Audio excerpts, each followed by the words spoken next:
Deus quer que você reine. Cristo é a nossa redenção.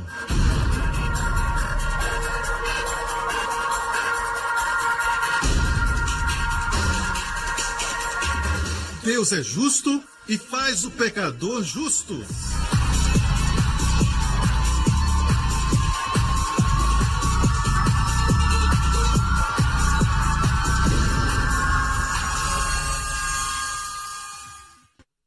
Hoje com o pastor Joseph Prince. Glória a Deus. Agora, eu quero que você saiba de algo. Que essa igreja, se você é novo aqui, essa igreja é conhecida pela mensagem da graça. Agora, nós falamos mensagem porque não existe um termo melhor.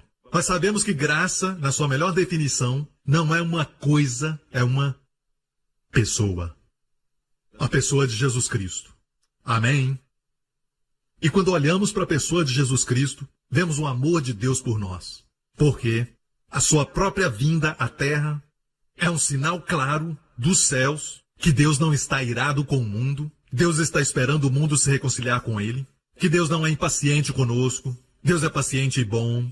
E o amor de Deus por nós acredita que somos melhores que isso. Deus acredita que você é melhor nessa manhã. Deus acredita que você vai ser melhor ainda nessa noite. Amém? Deus acredita que vai ser melhor ainda amanhã. E quando você acordar amanhã de manhã, vai ser melhor ainda. Aleluia! É dessa maneira que Deus nos ama. Mas o problema com todos nós é que nós estamos tão acostumados à escravidão que, sabe que existe uma história de quando os americanos vieram libertar os prisioneiros de guerra num certo acampamento, onde eles foram mantidos na escuridão e eles ficaram também presos na solitária. E muitos que estavam na solitária, quando saíram da solitária, e estiveram ali semanas, alguns até mesmo meses, certo? Seus olhos foram tão machucados pelo brilho do sol e a sua força, que a única maneira de aguentar era voltar para a escuridão. Quantos entendem isso? Então por quê? O amor de Deus é tão brilhante, tão forte, que nós estamos com medo de abraçá-lo e recebê-lo, porque não é que nos machuca, mas sim que estamos tão machucados. Não conhecemos nenhuma outra vida senão a de escravidão. Estamos tão acostumados com as correntes e algemas que nos movemos tão devagar que estamos acostumados com isso. Mas não fique acostumado com a sua fraqueza. Deus tem uma vida de plenitude para você. Amém? Não fique acostumado com a sua vida de escravidão, dizendo: esse é o meu vício. Deus tem uma vida melhor para você. Ele te ama muito e Ele é um pai. Ele é um pai para nós. E antes de compartilhar algo sobre aquilo que está no meu coração, hoje, eu quero falar algo que Deus falou comigo, um testemunho pessoal. Deus está nos chamando especialmente neste ano para colocar o nosso foco nos jovens. Os jovens de Singapura. Então, Deus falou comigo de uma forma muito forte que o seu coração está nos jovens. E logo após isso, alguns materiais de pesquisas vieram até as minhas mãos, dizendo que mais jovens em Singapura estão tendo mais experiências sexuais. Quantos aqui sabem que quando olhamos para o pecado, isso pode até pesar o seu coração? Seu coração fica pesado. Não é que fiquei desanimado, mas é uma tristeza que veio ao meu coração por causa da tarefa enorme que está diante de nós, na nossa igreja. E meu coração ficou muito sobrecarregado com isso, esse aumento de pecado. E Deus me deu então esse verso. Deus disse: quando o pecado abunda, meu filho, a graça superabunda. A graça superabunda. Ponto de exclamação. Amém. Mas o problema é que em muitos lugares, quando vem o pecado aumentar, sabe o que fazem? Eles ficam com medo e ficam preocupados. E eles têm até um sentimento genuíno. Então eles vão e dizem que vão pregar uma série sobre os 10 mandamentos. Mas a Bíblia não diz que quando o pecado aumenta, a lei superabunda. Para falar a verdade, a lei é a razão do pecado abundar. O que você falou? Vou falar bem devagar. Lei é a razão, porque o pecado aumenta. Amém? Se você olhar aqui em Romanos 5, verso 20, diz: veio porém. Nós colocamos assim para aqueles que têm problema na visão. Não tenho desculpa, ok? Nós aumentamos as letras para que os seus olhos possam superabundar. Veio porém a lei.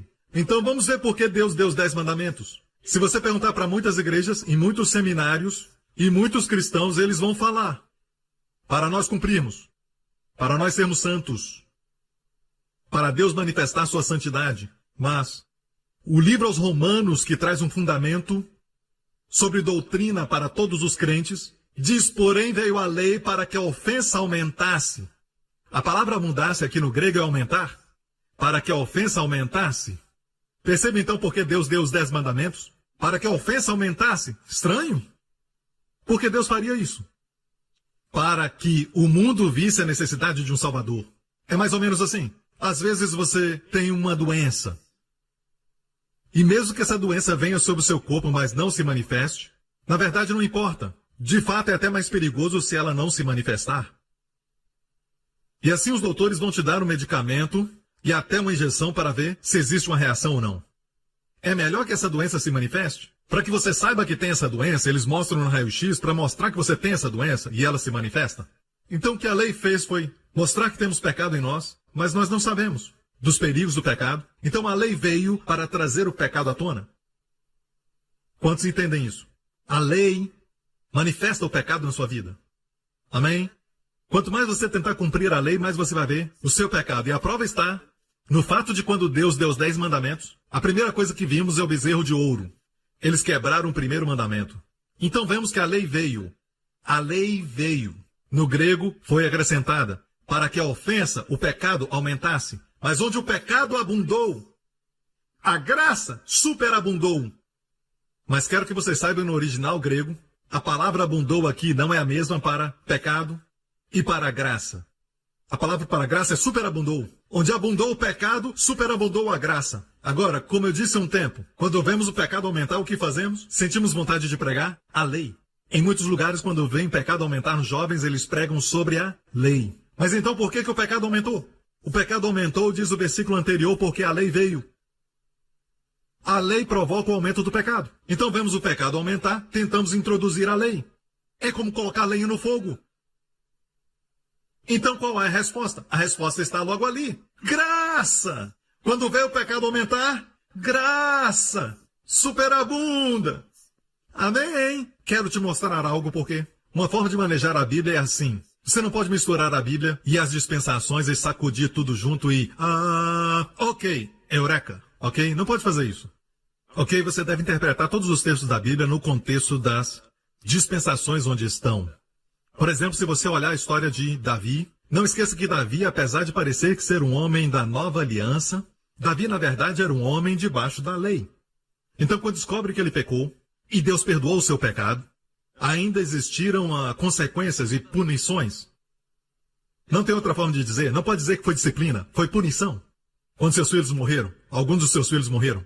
Sabe que quando as suas mulheres, algumas delas foram para o caminho da imoralidade, e isso pesou muito no coração do grande rei Davi. Mas todas as punições foram temperadas com a misericórdia, certo? E quando alguns cristãos olham para isso, e vimos alguns pregadores dizerem que pelo que aconteceu com Davi, como vamos esperar menos? Não, nós podemos. Podemos esperar viver como Abraão, que Deus não mencionou seu pecado nenhuma vez para Abraão. Podemos viver como Isaac, que quando ele errava, prosperava. Podemos ver como Jacó antes da lei, quando Jacó foi usurpador toda a sua vida e Deus o abençoou com bênçãos sobre bênçãos e favor sobre a vida de Jacó, até que a bondade de Deus o levou ao arrependimento. Amém? Porque nós somos a semente de Abraão. E mesmo que possamos aprender coisas maravilhosas sobre Davi, não estamos debaixo da lei. Deus falou comigo anos atrás que ninguém morreu entre os filhos de Israel quando eles saíram do Egito e até o Monte Sinai. Nenhum deles morreu. Eles murmuraram e reclamaram e Deus abriu o mar vermelho. Mesmo depois de murmurarem. Amém? E depois, do outro lado, eles murmuraram porque não tinha água e Deus deu água. Amém? E Deus transformou as águas amargas em doces. E eles estavam com fome e Deus mandou o pão do céu. Todas as novas murmurações trouxeram novas demonstrações da bondade de Deus e do seu favor. Porque durante esse tempo era tempo de graça e não dependia de quão bom eles eram, dependia de quão bom Deus era. Não dependia da fidelidade deles, mas dependia de quão fiel Deus era. Amém? Então agora nós voltamos. A morte de Jesus nos fez voltar a esses dias de graça. Não para nos incentivar ao pecado, mas quando o pecado aumentou. A graça de Deus abundou muito mais. Ele abriu o mar vermelho. A graça abundou de uma forma superabundante. Amém? Então o pecado deles aumentou. Eles murmuraram, certo? Não havia água e Deus trouxe água miraculosamente. Sua graça superabundou. Amém? Nós olhamos para a vida de Abraão, Isaac e Jacó como bons exemplos de pessoas que viveram na nova aliança, porque eles viveram antes da lei ser dada. Amém? Mas voltemos à história de novo. No Monte Sinai, quando Deus deu a lei, o que aconteceu? Fizeram um bezerro de ouro. Quando a lei veio, a ofensa abundou. Mas não somente isso, mas depois, os filhos de Israel, quando murmuraram, morreram, porque agora estavam debaixo de responsabilidades. Agora não dependia mais da bondade de Deus, mas agora dependia da sua bondade. Agora não dependia mais do favor de Deus, mas dependia da obediência à lei de Deus. O que Deus nunca queria que eles tivessem, mas por causa do seu orgulho, Deus teve que mostrar o seu pecado, trazendo a lei. Quantos entendem isso? Mas, glória a Deus que a Bíblia diz que a lei foi dada por Moisés, mas graça e verdade vieram por Jesus Cristo. E lembre-se sempre que a verdade está do lado da graça e não do lado de Moisés, da lei. Estão do mesmo lado, graça e verdade vieram por Jesus Cristo. A verdade que liberta não é, na verdade, uma introdução da lei de novo, mas sim uma revelação nova da graça. A graça é a verdade que liberta. E serás de fato livre. Amém? Então olhamos para Abraão, Isaac e Jacó. Olha para a vida deles. Abraão não era perfeito, mas ele é dado para nós como um exemplo de justiça pela fé. Não justiça pelas obras, mas justiça pela fé. Olha para Abraão. Ele mentiu sobre a sua mulher no Egito. Faraó quis a sua esposa e ele mentiu porque a sua esposa era linda. E a razão por que mentiu era muito egoísta e ele disse, para que tudo me vá bem. Mas olha só que desculpa tola para um homem, para que tudo me vá bem. Amém? E tudo deu certo. Faraó deu tudo para ele, escravos, escravas, bois, ovelhas, e ele trocou a sua esposa por animais. Sabe, não vale a pena. Como pode se rebaixar? Desculpa. Como se rebaixar tanto? Mas Abraão fez isso e nós não gostamos de falar sobre isso, mas está na Bíblia. Amém? Agora, num caso como este, muitos de nós fazemos essa pergunta algumas vezes. Será que Deus vai me libertar? Será que Ele vai me resgatar? Será que vai me ajudar? Quando eu mesmo crio os meus problemas. Você vê que eu posso até clamar a Deus se os problemas que eu estou enfrentando na minha vida são causados por outras pessoas.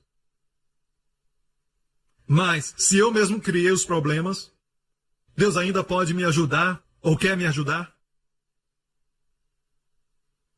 Se os problemas são causados por acidentes, má sorte na vida, posso clamar a Deus.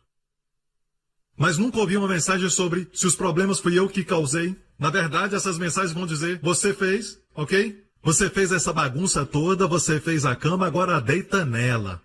Podemos esperar que Deus nos ajude quando os problemas foram nós mesmos que criamos. Bem, o problema que Abraão teve foi um problema que ele mesmo criou, ele mentiu. Ele podia ter falado a verdade, ter confiado em Deus, com as consequências, com a proteção e tudo, amém? Mas em vez disso ele mentiu sobre sua esposa e agora comprometeu a sua esposa e ela acabou se encontrando dentro do palácio e acabou fazendo parte do harém de Faraó. E graças a Deus ele impediu Faraó de tocar nela, colocando uma praga no palácio, até Faraó descobrir a verdade. E Faraó teve que ir a Abraão e dizer, toma tua esposa e todos os teus escravos e eu vou também te dar tudo isso, mais escravos e mais riquezas. Abraão se tornou rico. Mas não foi por causa do pecado. Onde o seu pecado abundou, a graça superabundou. Você pode ver isso. Ok, a próxima pergunta que fazemos. Ok, pastor Prince, eu concordo com isso. Ok? Mas me explica isso. Deus vai te ajudar, mas não espere Deus fazer isso sempre. Abraão devia saber disso, certo? Especialmente ficando mais velho. Quando você se torna um cristão mais maduro, você deve saber mais. Então vamos para frente na história. Abraão está com quase 100 anos de idade e sua esposa com 90. A experiência na corte de Faraó aconteceu muitos anos atrás. E agora eles se encontram no lugar chamado Gerar. Sua esposa não perdeu a beleza depois de tantos anos, por causa da bênção abraâmica, de estar debaixo da graça. E todas as mulheres digam...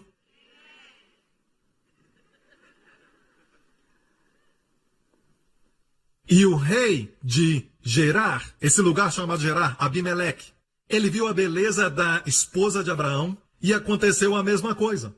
Amém? E lembre-se, todos que disseram, Deus pode livrar dos problemas que você mesmo causou, mas não peça para ele fazer isso de novo. É verdade? Abraão mentiu de novo. E agora, Abimeleque tem a esposa de Abraão, Sara, na sua casa. Antes dele tocar nela, Deus veio a Abimeleque num sonho. A primeira coisa que Deus fala para ele, você vai morrer. Ele diz o quê? Deus diz, essa é a mulher de um outro homem. Ele disse, Deus, na integridade do meu coração eu não sabia. E Deus disse, por isso que eu vim no sonho, para te avisar.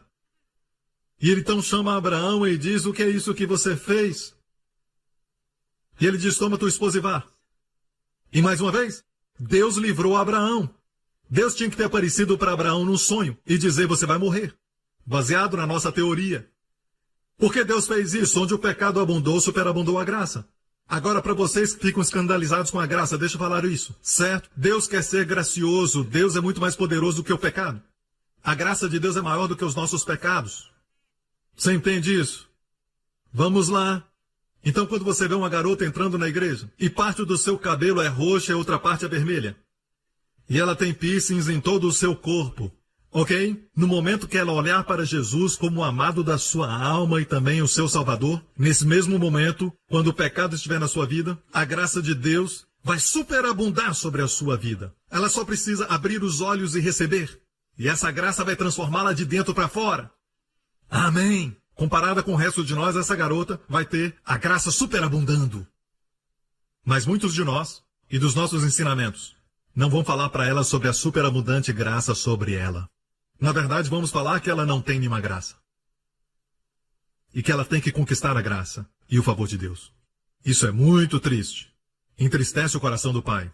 Jesus pagou para que você desfrute sua salvação. Vocês estão me ouvindo? Se isso ainda não foi suficiente para você, então vamos até a vida do neto de Abraão. Você sabe a história de Jacó? Você sabe como ele conquistou sua herança? Ele não teve que lutar pela sua herança, mas Deus deu para ele. E mesmo antes de nascer, a Bíblia diz que o maior servirá ao menor. E ele era o menor. O seu irmão Esaú era o maior. Mas Deus falou para sua mãe que o seu filho Esaú, mais velho, serviria ao mais novo Jacó. Então ele não precisou lutar pelo que era dele. Mas ele nasceu um usurpador e ele agarrou a perna do seu irmão quando nasceu. Amém? Gostava de usurpar. Ele teve que lutar durante toda a sua vida, porque quando você usurpa, sua mão se torna um punho. Então ele teve que lutar, ele teve até que enganar o seu pai para ter a bênção do primogênito. Você sabe da história como ele enganou o seu pai. Isso é uma coisa muito ruim de fazer, enganar um homem velho, ainda mais o seu pai. E o que aconteceu com ele? Nós encontramos no próximo verso que ele fugiu porque o seu irmão queria matá-lo. Mas Deus apareceu para ele no sonho. E Deus disse para ele, eu te abençoarei. Eu vou te proteger e vou te trazer de volta a essa terra. Deus tinha que repreendê-lo. O que aconteceu? Você vê que essas pessoas estavam debaixo de um favor superabundante. Amém? Não me interprete mal. Deus queria que eles se convertessem. Mas Deus sabia que eles não podiam se converter pelos seus próprios esforços. Então Deus superabunda a sua graça, certo? Mas ele nunca viu a graça de Deus. Ele não tinha visto, porque se ele tivesse visto, ele não tinha que usurpar. Ele sempre queria usurpar. E até mesmo depois de casar, ele tentou até mesmo usurpar. Sabe, ele estava sempre pegando. Até que finalmente, Deus apareceu para ele numa noite e houve uma luta entre ele e Deus. E Deus deu uma pancada e ele caiu. Aquele foi um grande golpe, tipo do UFC. E ele ficou ali incapacitado. Só para mostrar para aqueles que dizem que Deus ajuda quem se ajuda. Isso não está na Bíblia, Deus ajuda quem não pode se ajudar, para que Deus mesmo tenha toda a glória. E porque ele estava assim, Deus não pôde deixá-lo. Deus não pôde deixá-lo. E assim Deus mudou seu nome de Jacó, usurpador, enganador, para Israel, o príncipe de Deus. Deus mostrou sua graça, favor sobre favor, bênção sobre bênção, até que finalmente ele se pôs em pé com dignidade diante de Faraó. Amém? E abençoou a maior monarquia do planeta Terra na época. Que honra! Amém? E no fim, ele deu ordens. Ele não queria ser enterrado no meio das riquezas do Egito. Me leva de volta para minha casa, em Israel, e me enterrem lá. Se tornou espiritual. Deixe-me falar isso, igreja. Não olhe para as pessoas onde elas estão agora. A jornada não terminou. a jornada não acabou, amém? God's still working on me to make me what I ought to be. It took him just a week to make the moon and stars, the sun and the earth and Jupiter and Mars. How loving and patient he must be. He's still working on me and you. Nós esperamos mudanças repentinas, mas Deus é paciente e bom. Amém? Pastores querem transformação instantânea, mas Deus é bom e paciente. E Ele espera, e é longânimo, e Ele é bom enquanto espera. Glória a Deus. Agora quero trazer um pouco da doutrina para ajudar você a entender um pouco dessa verdade. Quantos se alegram? Quando você abre o jornal e você vê o pecado aumentando e o seu coração se entristece, lembre-se disso, quando o pecado aumentar, a graça vai superabundar. Amém? Deixe-me dizer isso. Todo pecado é resultado da falta de entendimento do seu papel e do papel do Pai na sua vida. Porque quando as pessoas não conhecem Deus, elas vão ao pecado. Você não precisa disso. Amém? Deixe-me dar um segredo agora mesmo, para fazer com que o pecado perca o poder na sua vida. Vai te abençoar. Você está pronto? Você está pronto? Quantos de vocês aqui já ouviram as pessoas compartilharem sobre estarem mortos para o pecado? Quantos já ouviram que devemos morrer para o pecado? Muitos aqui. Eu sei porque eu vim de uma igreja que falava também que devemos morrer para o pecado. E o que eles querem dizer é que devemos morrer para o pecado no nosso pensamento, palavras e ações. Certo? Agora, se isso fosse verdade, se isso fosse fato, mas você pode levantar a sua mão, qualquer um aqui, que já morreu completamente para o pecado, em pensamentos, palavras e ações? Nenhum de nós. Nenhum de nós. Então tem que haver alguma coisa a mais. Que essa frase, morto para o pecado, significa. Vamos olhar uma passagem da Bíblia que é doutrinária. Então me siga agora, para que você possa entender a verdade desse verso, porque vai te libertar. Romanos 6. Porque quando morremos, ficamos libertos do pecado. Quando morremos com Cristo, ficamos libertos. A palavra liberto aqui no grego é justificado do pecado. Justificado do pecado. Você já observou as pessoas mortas? Elas não respondem. Quando você vai ao cemitério e a pessoa está no túmulo, na sepultura, você grita e você xinga todos os nomes, não tem resposta. Ele não se levanta. Você pode até chutar o túmulo, ele não se levanta. Sabe? Ele não se levanta e vem te bater. Sabe? Por mexer com os meus ossos. Ele não faz isso, faz. Uma pessoa morta não tem resposta. Mesmo você o elogiando, não tem nenhuma resposta. Ele não se orgulha. Amém? A Bíblia diz que estamos mortos com Cristo. Como é que estamos mortos? Vamos, então, ler. Ora, se já morremos com Cristo, cremos que também com Ele viveremos, sabendo que tendo Cristo, olha isso agora, ressuscitado dentre os mortos, já não morre. Quem é que sabe que Cristo está agora à mão direita de Deus? Um dia desses Ele vai se levantar e vai voltar com todos os anjos e arcanjos, e Ele virá para nós e vamos ter um novo corpo que nunca se envelhece, que nunca mais vai ficar doente e nunca vai morrer. Por quanto tempo? Para sempre. Until the 12 of never. That's a long, long time. E por muito tempo, por toda a eternidade, vamos ser saudáveis e jovens. Amém? E melhor ainda, não iremos morrer. Mesmo correndo na carruagem de fogo, não poderá morrer. Quantos sabem que Cristo não pode morrer nunca mais?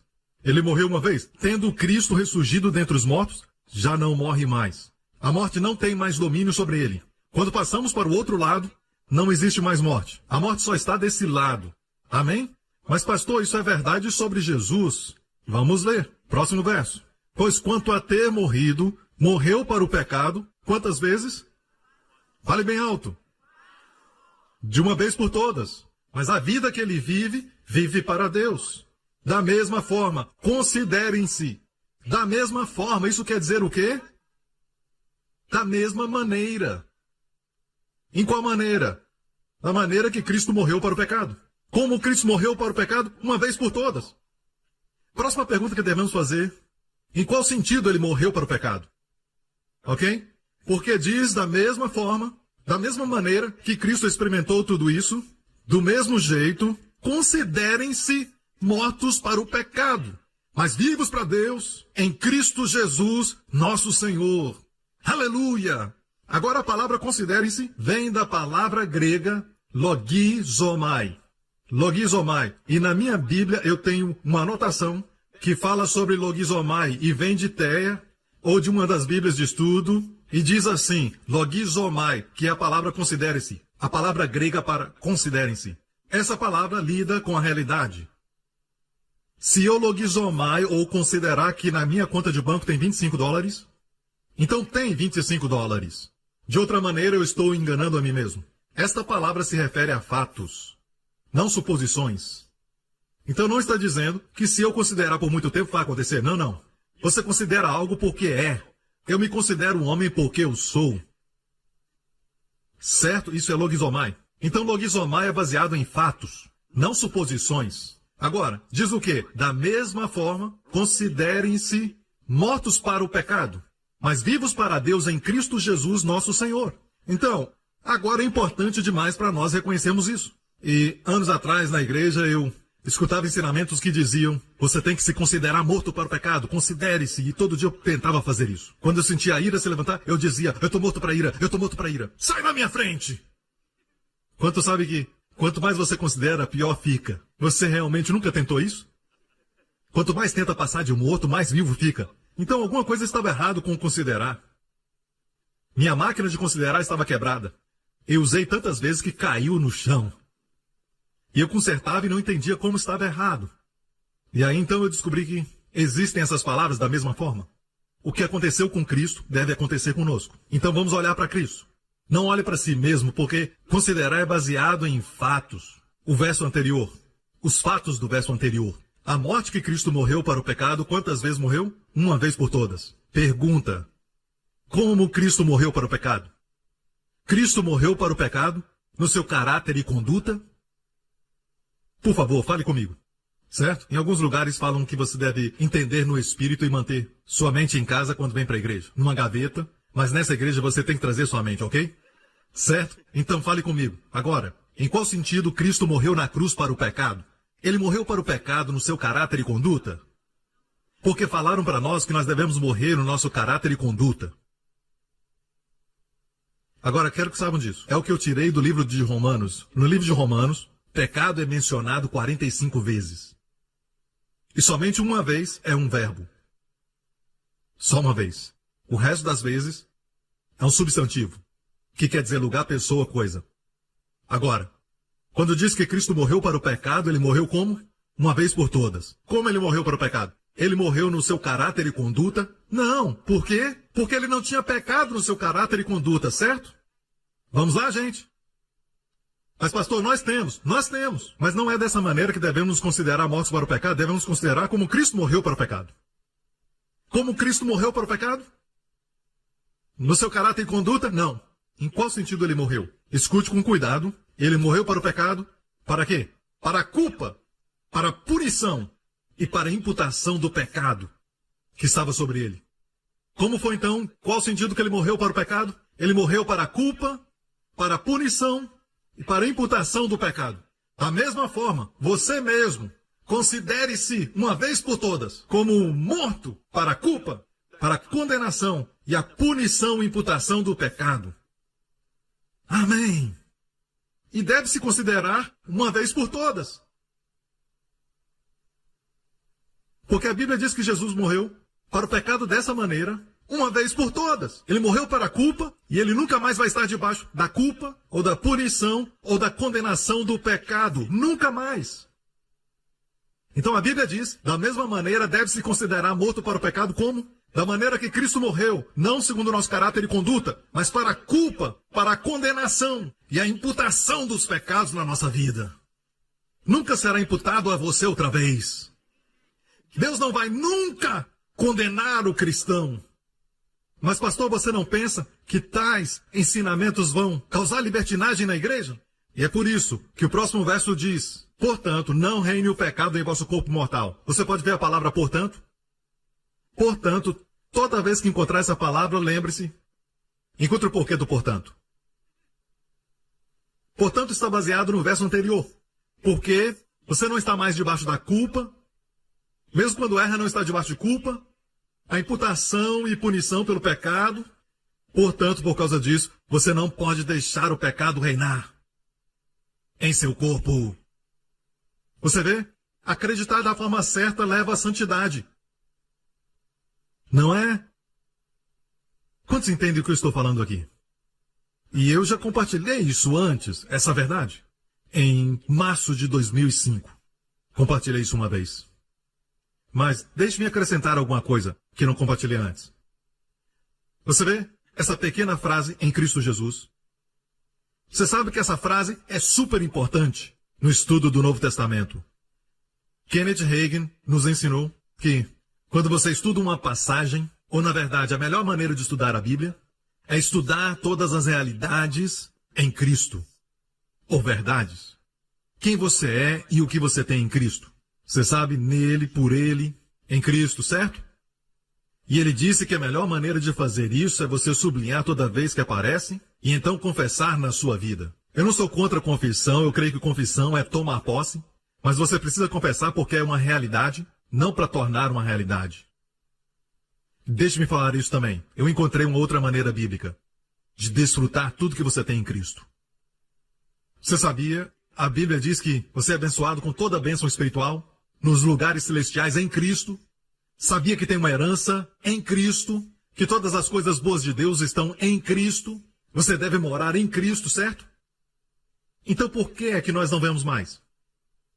A confissão é uma verdade, mas tem que confessar a verdade na nossa vida para manifestar a realidade mais? O jeito bíblico é assim, baseado na lei da primeira menção. Existe uma lei da interpretação da Bíblia chamada lei da primeira menção. Se você vê algo mencionado pela primeira vez, é porque existe uma verdade significante. Uma grande verdade. Ok? Você sabe onde a frase em Cristo Jesus aparece pela primeira vez nas cartas de Paulo? Aqui mesmo. É a primeira vez que aparece que você deve se considerar morto para a culpa, para a punição e imputação dos pecados na sua vida. Então você deve morrer como Cristo morreu uma vez por todas. Amém? E isso é onde as suas realidades em Cristo começam. Se você não aceitou isso, você não vai desfrutar as realidades em Cristo. Essas são como vagões e vagões e vagões de um longo trem. E a locomotiva é esse texto de Romanos 6:11. Quando isso está certo, começa a movimentar tudo junto. Eu não compartilhei isso em 2005. E sabe, isso é maravilhoso porque Paulo não escreveu Romanos primeiro. Foi Tessalonicenses primeiro. Mas quando o Espírito Santo colocou todas as cartas juntas na ordem divina, do jeito que temos no Novo Testamento, o Espírito Santo colocou Romanos primeiro, porque Romanos é a fundação doutrinária de todos os livros do Evangelho da Graça. E perceba que até mesmo no primeiro capítulo de Romanos, você não encontra aquela saudação das outras cartas. Para todos que estão em Cristo em Roma, o que você encontra é amados de Deus, chamados santos em Roma. O Espírito Santo segurou a primeira ocorrência de em Cristo até chegar aqui. Aqui mesmo no verso 11 do capítulo 6. Quer dizer que a primeira verdade que você deve saber, antes das outras verdades de todas as bênçãos em Cristo, amados em Cristo, altamente favorecidos e amados em Cristo, as heranças em Cristo se tornem realidade, você deve morrer uma vez por todas, acabar e fazer isso uma vez por todas. Que você está morto para a punição, para a culpa e para a imputação dos pecados na sua vida. Por quê? A morte de Jesus foi sua morte. A morte dele foi sua morte. Sabendo que foi assim que ele morreu para o pecado uma vez por todas, do mesmo jeito logizomai. Agora a palavra logizomai, em grego, você chega para um amigo grego e diz, ei, eu logizomai que você é uma boa pessoa. Ei, legal, cara. A palavra logizomai, vem dessa palavra logizomai, que é imputar ou considerar. Eu disse agora mesmo, logizomai vem da palavra original logos, que vem da palavra lego, não aquele brinquedo. Lego em grego é falar, logos é também falar. Então a palavra logi vem de logos. Logizomai. Não é considerar mentalmente. Na verdade você tem que falar. Vá para um lugar quieto e diga, Joseph Prince, O que você tem condenado na sua vida? Você está se condenando? Você deve sair, sentar e dizer, sabe, por que eu estou me condenando tanto? Estou me condenando porque eu estou doente? Eu estou me condenando porque creio que Deus está me punindo por algo que eu fiz nos últimos 2 anos? Alguns de vocês, seus filhos já cresceram e você agora está gastando muito dinheiro nos seus filhos porque você chegou à conclusão que não gastou muito tempo com eles. E agora você está gastando com eles, bajulando, e você não está nem aí, sabe por quê? Você está fazendo isso por se sentir culpado. Existe condenação. E condenação mata. Realmente mata. Quando eu vejo cristãos, não todo mundo, certo? Mas quando eu vejo crentes debaixo da maldição, da pobreza, deprimidos, sempre doentes, uma das áreas que eu observo não é a do pecado, mas sim da condenação. Amém? Não é porque são maus cristãos, mas sim porque receberam condenação nas suas vidas. Você sabe o que é condenação? Sentença divina.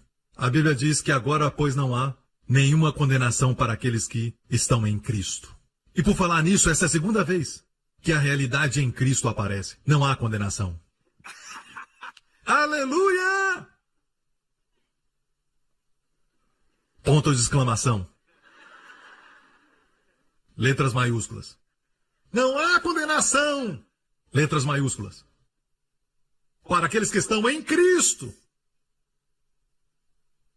A primeira vez que em Cristo aparece, você está morto para culpa e condenação. Quer dizer que Deus nunca vai te condenar ou te punir pelo seu pecado. E então agora nós podemos entender a história de Abraão. Podemos entender Isaac, podemos entender Jacó. Eles viveram antes da lei.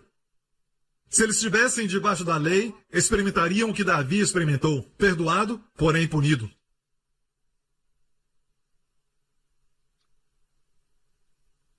Eu não sei vocês, mas isso me anima. Eu sei que tem muita gente jovem e também muitos velhos lá que precisam ouvir essa mensagem. Você não acha isso? Amém? E se você está aqui e você diz, pastor, é por isso que eu digo para as outras pessoas que a minha esposa não atende às minhas necessidades e é por isso que eu estou com essa outra mulher? Tudo que eu posso dizer para você, vem aqui. Puxa!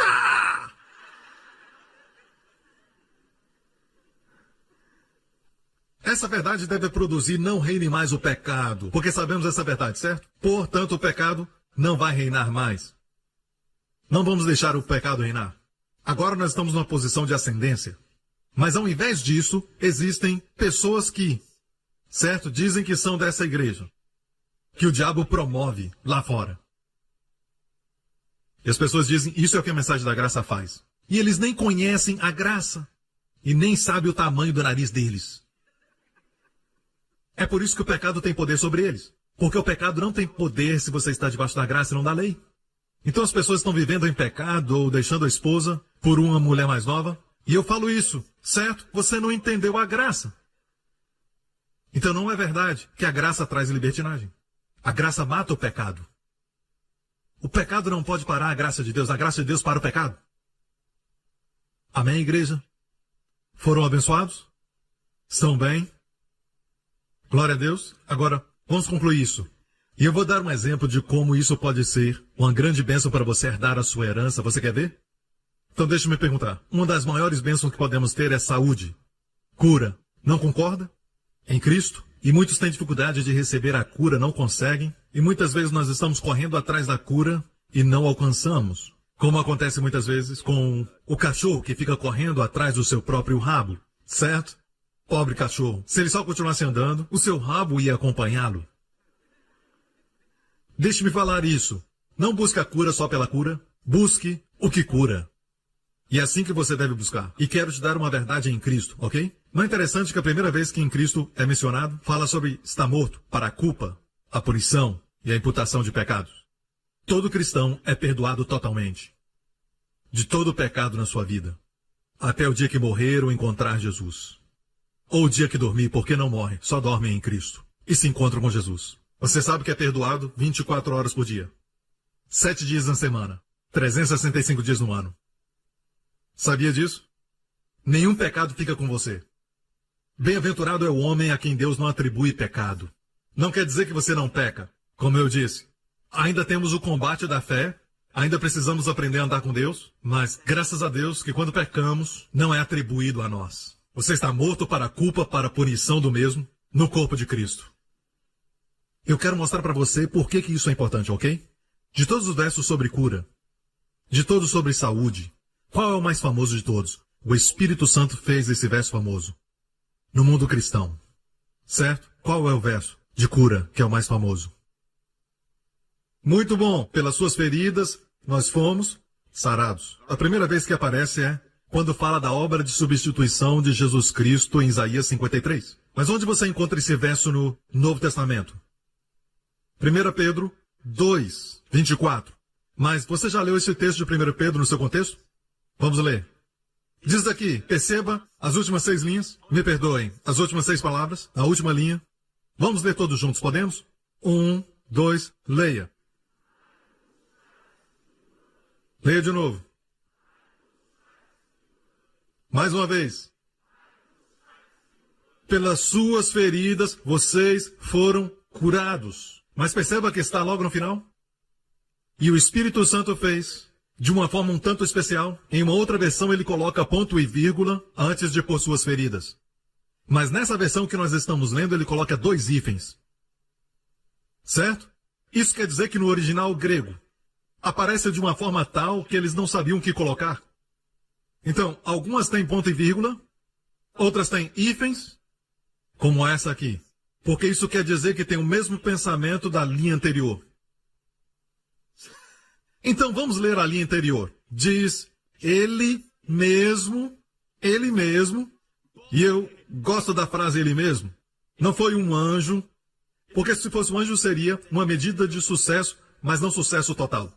Se fosse um simples mortal que tivesse levado os nossos pecados, poderíamos suspeitar que a obra era um tanto quanto suspeita.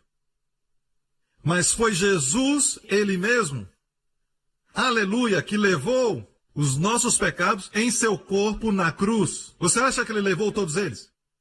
Você acha que nem mesmo um ficou para trás? De toda a nossa vida, amém? Toda a nossa vida de pecados ele levou no madeiro. Olha isso. A fim de que morrêssemos para o pecado, é esse morrer de novo. Isso está falando do pecado no nosso pensamento, palavra e ações? Descobrimos que não. Porque não existe absolutamente ninguém aqui na Terra que chegou a este nível. Nem mesmo aqueles que se opõem a essa mensagem. Todos que se opõem a essa mensagem não chegaram ao nível onde morreram para o pecado em seu comportamento e conduta, ou pensamento, palavra e ação. Então, Pedro e Paulo não se contradizem.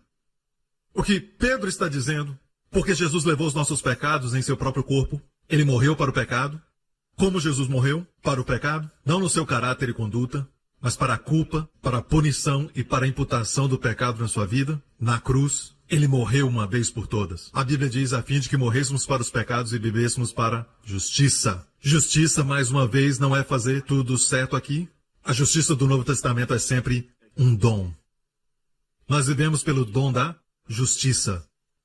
Justiça é uma pessoa. Cristo é a nossa justiça. É como se estivesse dizendo, pelas feridas da justiça fomos curados. Porque a última palavra lá é justiça, certo? Justiça por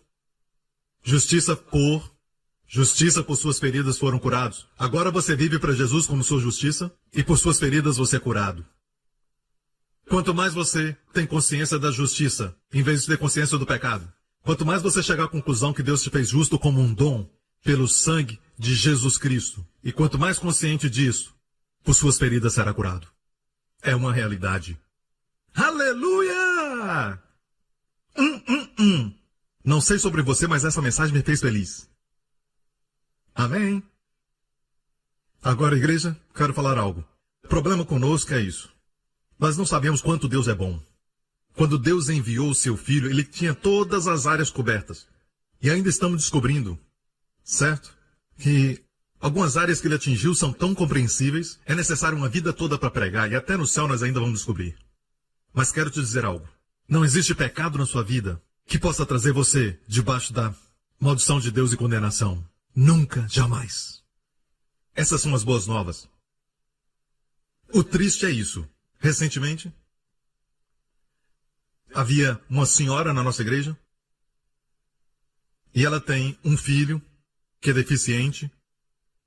E ela foi para um evento bastante divulgado que aconteceu aqui recentemente.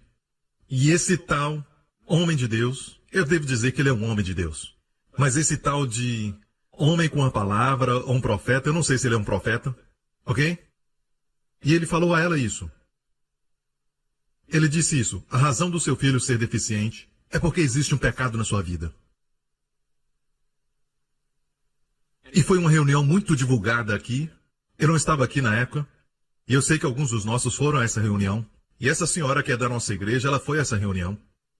E ela voltou e deu esse testemunho para um dos nossos líderes. E é muito triste, porque eu não sou contra as pessoas irem a essas reuniões lá fora. Eu não sou um desses pastores que, sabe, acreditam que tem o monopólio da verdade. Eu não creio nisso. Mas se assegure de ir em eventos que trazem vida e mensagens que exaltam a Cristo. Amém? Isso acontece quando nós não, sabe, restringimos as pessoas e essa senhora acabou indo a um lugar que não fez bem a ela. E a machucou todos os dias. Até ela vir um líder daqui. Deixe-me falar isso. Qualquer profeta e qualquer um que vem até você e diz que tem pecado na sua vida. E é por isso que você está sofrendo esses problemas. Deixe-me falar isso. Você também pode olhar para ele e dizer: tem pecado na sua vida, eu não sei o que é. Isso está fazendo você falar besteira. Deixe-me falar isso. Portanto, não há nenhuma condenação para aqueles que estão em Cristo. Se eu fosse ministrar para essa senhora, eu diria: irmã, você sabe o quanto Deus te ama? Vamos encontrar as áreas de condenação. Você está recebendo condenação. Condenação é uma sentença divina. Doenças são sentenças divinas. Pobreza é uma sentença divina. Depressão é uma sentença divina. Não existe sentença divina. Não existe sentença divina judicial para aqueles que estão em Cristo. Você me entende? Mas se você recebe condenação, você recebe sentença divina na sua vida, que Deus não quer que você tenha. Uma coisa é você ser perdoado da acusação legal. Todos os crentes são perdoados da sua culpa legal diante de Deus. De acordo com Deus, você não é culpado para Ele mais, pelo sangue de Jesus. Mas existe algo chamado acusação própria. A legal é uma coisa, mas existe acusação própria. E a acusação própria pode matar. A acusação própria pode trazer doenças. Mas justiça cura. Justiça traz vida. Amém? Houve uma outra senhora, e ela foi a uma certa reunião no ano passado, e ali havia um tal de profeta, entregando profecias. E ele ficava ali profetizando e as pessoas faziam filas, um após o outro, um após o outro, após o outro. E chegou a vez daquela senhora e ele disse para ela, e o marido ou alguém da família tinha acabado de morrer de uma certa enfermidade. E ela foi e falou para ele. Ele não recebeu pela palavra de conhecimento. Ela disse que o marido ou alguém da família morreu de uma doença. E ele olhou para ela e disse, a razão porque ele morreu dessa doença é porque tem pecado na sua família. E agora eu vejo essa doença vindo sobre você.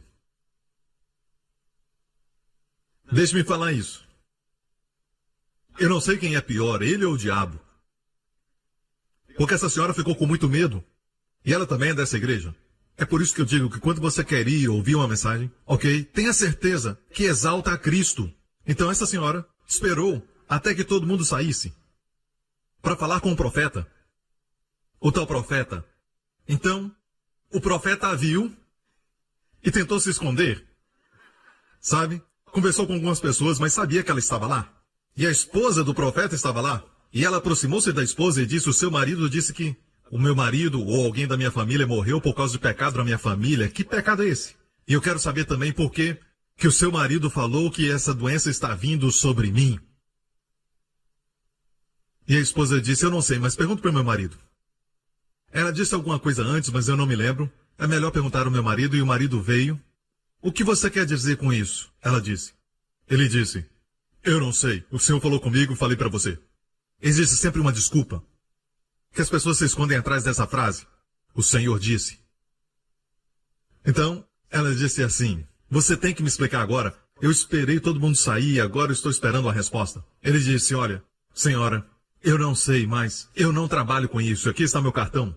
E o trabalho dele não era nem ministerial. Ele tinha um outro trabalho, secular. Sou profeta meio expediente. Você pode acreditar? É um profeta de meio expediente. E eu creio que existem muitos profetas como esses por aí. Agora, quão cruel pode ser uma pessoa? Ovelhas são muito preciosas ao pastor. E todos os pastores precisam se assegurar que às vezes quando a ovelha fica doente, você não fere a ovelha, mas a alimenta, para que ela se torne saudável e forte. Quando a ovelha não pode andar, você não diz, a culpa é sua porque você não pode andar. Você carrega a ovelha por um tempo. Amém? É tão triste porque o corpo de Cristo parece ter um espírito de órfão. Estão clamando por palavra, por pessoas e... Aquele homem é um profeta. Oh, é um profeta. Você tem uma palavra para mim? Enquanto a Bíblia está cheia das cartas de amor de Deus. E você já percebeu que quando você vai às pessoas em vez de ir para o Pai, você entra no espírito de escravidão. Romanos 8 diz, pois vocês não receberam um espírito que os escravize para novamente temer, mas receberam um espírito que os adota como filhos, por qual clamamos, Abba, Pai. Abba é papai.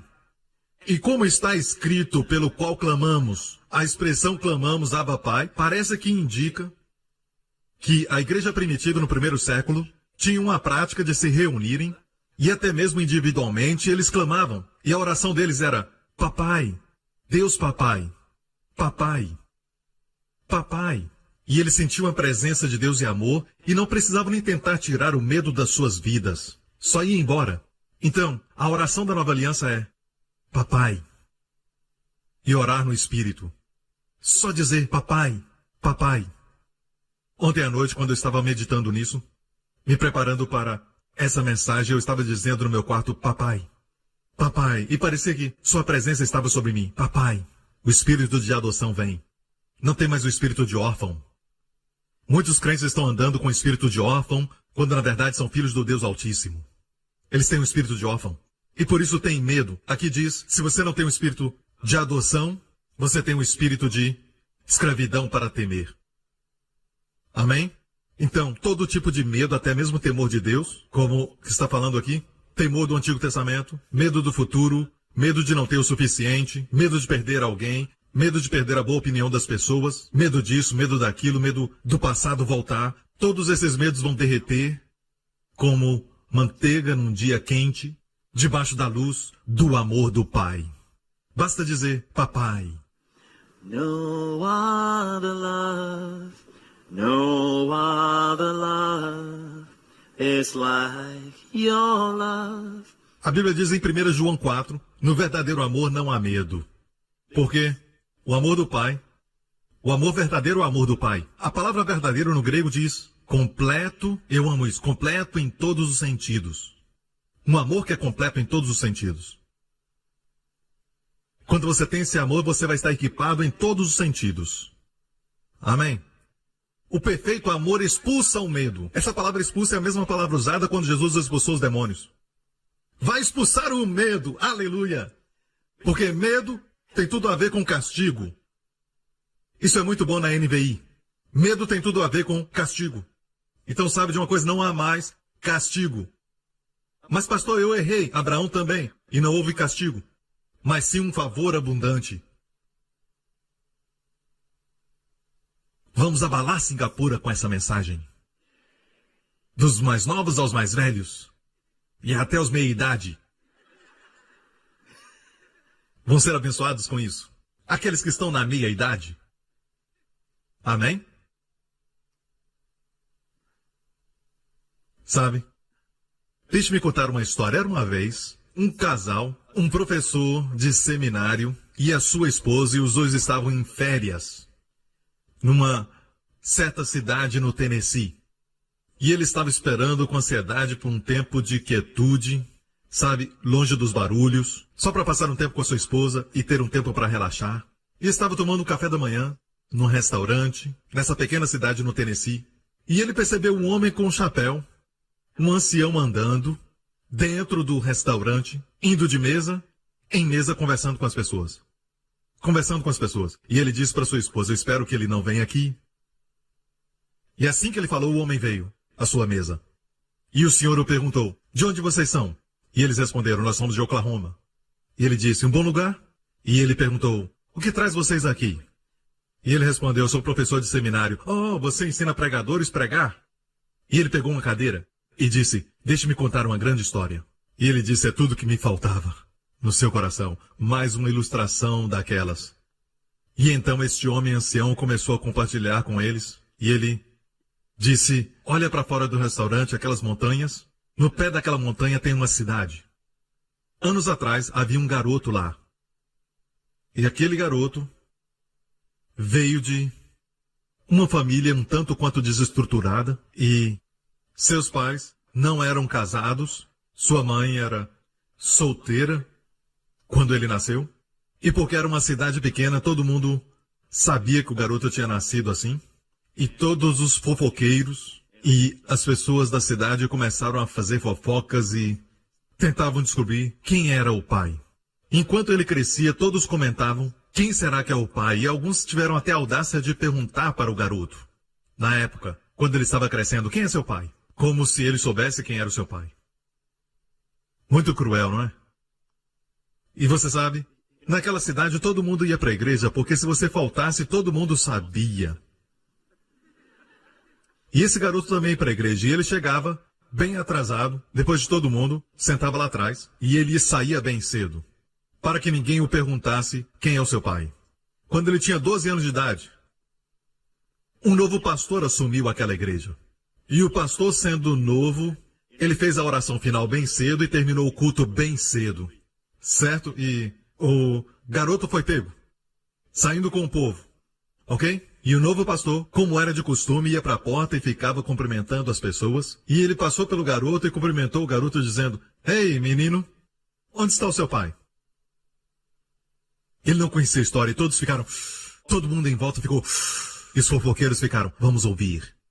Quem é o pai? Talvez ele vá falar para o novo pastor. E o garoto ficou envergonhado. 12 anos de idade, ficou envergonhado e ficou tremendo um pouquinho.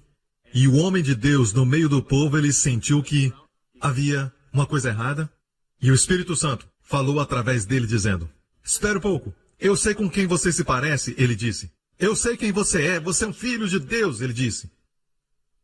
E você tem uma grande herança, então saia hoje e vá lá e tome posse. E o garoto, com um sorriso tão grande no seu rosto como ninguém nunca viu antes, certo? Ele sorriu para o pastor e saiu daquela igreja, alegre com a sua cabeça erguida. Eu sou um filho de Deus. E o ancião disse, não é uma grande história? E naquele momento o professor de seminário foi tocado e disse, é uma grande história. E aquele ancião se levantou, começou a andar, mas voltou e disse, sabe, se aquele pastor nunca tivesse falado comigo que eu sou um filho de Deus, eu nunca teria conquistado nada na minha vida. E ele foi embora. E então, o professor e sua esposa ficaram perguntando, quem é esse homem? Eles chamaram a garçonete e perguntaram, quem é esse homem que estava andando e conversando com as pessoas? Vocês não o conhecem, ele é tão famoso, ele era o antigo governador do Tennessee. Essa história foi tirada da autobiografia de Ben Hoover, o governador do Tennessee. E isso é o que acontece quando você recebe uma revelação, que você é um filho de Deus. Você não tem mais aquele espírito de órfão. Amém. Vai fazer de você um vencedor na vida. Eu acredito de todo o meu coração que o segredo da unção do ministério de Jesus Cristo e todo o seu sucesso foi quando ele saiu do rio no seu batismo e o Espírito Santo veio sobre ele e ele ouviu o Pai dizer essas palavras de afirmação e aceitação. Este é o meu filho amado, em quem eu me comprazo. E Deus está dizendo para todos nós aqui, vocês são meus filhos amados, minhas filhas amadas. Eu te amo, você é meu filho amado, você é minha filha amada, em ti eu me comprazo. Receba essas palavras no seu coração e você vai conquistar, você vai ter sucesso. Amém. Infelizmente, no mundo carismático dizemos, sabe de uma coisa? Você tem que conquistar primeiro, você tem que vencer primeiro. Faça o seu melhor primeiro, tenta fazer isso primeiro. Tente ser obediente o máximo possível. Ore, jejue e faça tudo primeiro. E então a unção virá e a aceitação de Deus virá. Temos repetido tudo isso. Jesus começou com a unção da aceitação, depois conquistou e depois ele se tornou um sucesso. Aleluia! Amém? Infelizmente, Deus trouxe Israel, querendo adotá-los como filhos. Ele disse, do Egito tirei o meu filho. É a lei da dupla referência. falando sobre Jesus e Israel. Ele tirou Israel da escravidão para a adoção. Mas então Israel adorou outros deuses. E do espírito de adoção foram o espírito de escravidão. E é assim que estão muitos crentes. Eles não perdem a salvação. Você ainda é um crente. E ele te tirou do espírito de órfão, chorando nas trevas, para um espírito de adoção. E então a única oração que você ora, todos os dias, sem se preocupar em orar 3 horas, nem mesmo em orar 1 hora. Faça essa oração durante o dia. Papai. E também ore no espírito. Diga, Deus Papai, fé vai chegar. Suprimento vai chegar. Favor de todos os lados. E você vai saber que é salvo. Você olha para todos em volta, certo? Em qualquer rua onde você estiver, e começa a pensar, o papai me ama. O Deus do universo é meu pai. E ele nunca mais vai me condenar. Ele deu seu filho por mim. No other love, no other love, no other love is like your love. No other love, no other love, no other love is like your love. Amém? Vivam a vida consciente de que é amado. O dia inteiro hoje, seja consciente de que você é amado. Não é mais um na multidão. Você é amado de Deus. E de vez em quando, escute no espírito. Com seus ouvidos espirituais, escuta Deus dizer, você é meu filho amado. Você é minha filha amada. Em quem eu me comprazo. E creia. Acredite. Mas essas palavras foram ditas para Jesus? Não. Estamos em Cristo. Foi falado em voz audível para você saber. Você é meu filho amado, em quem eu me comprazo. Amém? E de repente você descobre que não precisa afirmação dos outros. Ninguém pode te controlar mais. Você não precisa alguém que diga para você, você é um cara legal. Amém? Você é abençoado. Sabendo que ele diz para você, você é meu filho amado. Esse é o segredo. Você vive a vida como um amado. Amém? Quando as coisas boas acontecem, você diz, é porque eu sou um amado de Deus. E se as ruins acontecerem, você diz, vai passar porque eu sou o amado de Deus. Eu vou sair disso porque eu sou o amado de Deus. Amém?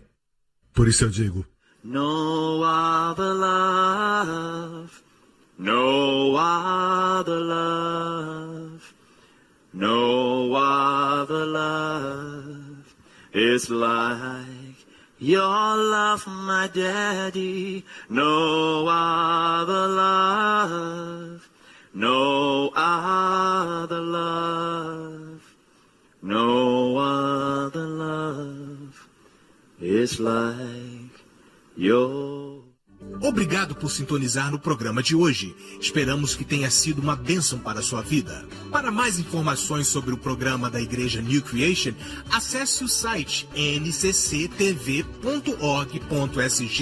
Lá você poderá se inscrever para receber um devocional diário do pastor Joseph Prince. Seja incentivado e fortalecido todos os dias e saiba o quanto Deus lhe ama através desses devocionais. Acreditamos que o seu dízimo pertence à igreja que você frequenta e oramos para que você seja grandemente abençoado, altamente favorecido e profundamente amado.